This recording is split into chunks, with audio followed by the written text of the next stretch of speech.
alamin nga natin kung magkano nagagastos nitong Mojo. Akala ko, ang Gusto ko aalamin itanong, natin, gano'ng kadami na yung nakain. Busog ka na ba?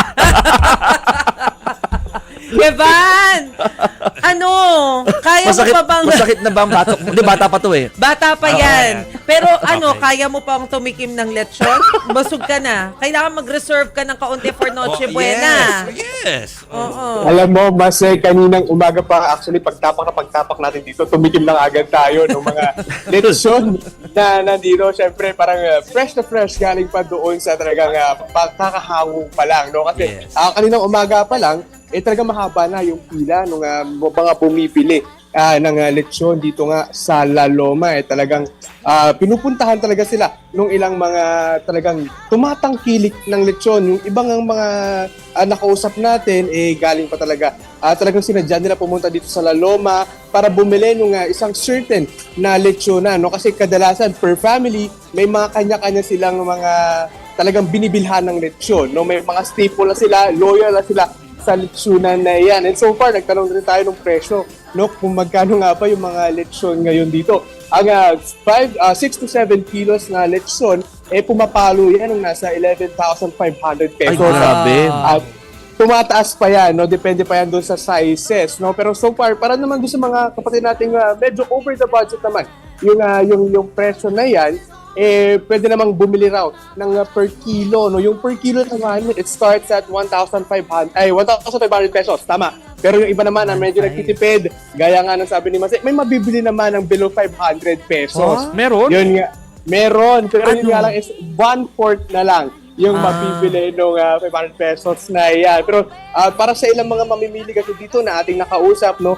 ang importante daw kasi may lechon silang makain, no, kasi hindi na kompleto yung pasto nila kung walang lechon. Pero so far sa ngayon, ikot ko kayo saglit kung may mabibili pa bang lechon ngayon kasi yun yung tanong ng ilan, no? Totoo. Ngayon, marami pa rin na Meron pa. medyo malabo. Marami pa tayong mga Ay, lechon dami, na naka-ready, may mga lechon ulo pa na naka-display na pwede pang bilhin to. Tingnan natin yung isang mahigit 6 kilos na lechon, no, nasa kulang-kulang 5,000 pesos. Pero yung ilan kasi yan talaga yung hinahanap, no, yung ulo ng lechon. Pero so far, doon sa mga kapatid natin hindi na makakapag-walk-in dito sa La Loma, pwede naman daw tumawag at pwede namang magpa-deliver. Yun nga lang, may kasama yung delivery fee, no, na additional bukod pa doon sa lechon.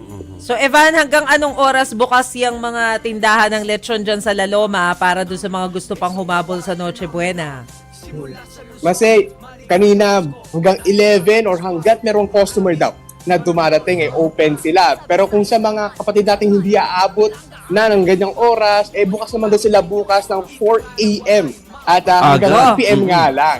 Hanggang 2 p.m. nga lang dahil half day sila at babalik daw sila ng normal operational pagdating ng December 26. So tuloy-tuloy yung kanilang pagluluto, pagbebenta. Ang biro nga sa atin dito, i-drip lang daw sila at kinabukasan, Bawi magbibenta kagad. rin sila kaagad. Naging malaking hamon sa mga taga-Laloma yung ASF din kasi dyan. Pero itong bisperas talaga, Ivan, ang pinakamaraming tao dapat dyan. Kumusta? Sa buong araw mong pagbabantay dyan, marami ba talagang tao pa rin? O medyo nabawasan na dahil syempre tight na yung budget? Ano tingin mo? Mon, dun sa pagbabantay natin dito, no, nakita natin kasi may mga times na nag-influx yung dami nung tao, no, per oras kasi dumadami yung tao, tapos biglang aalis ng konti, magbibila.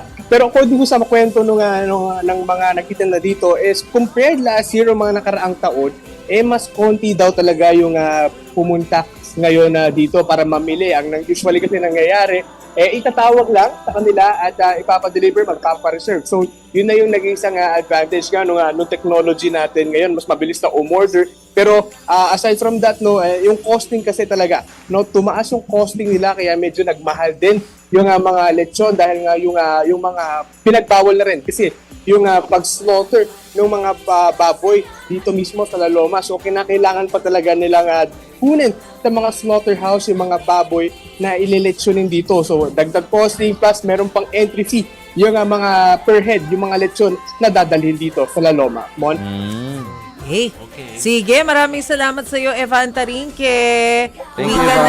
Evan. Merry Christmas!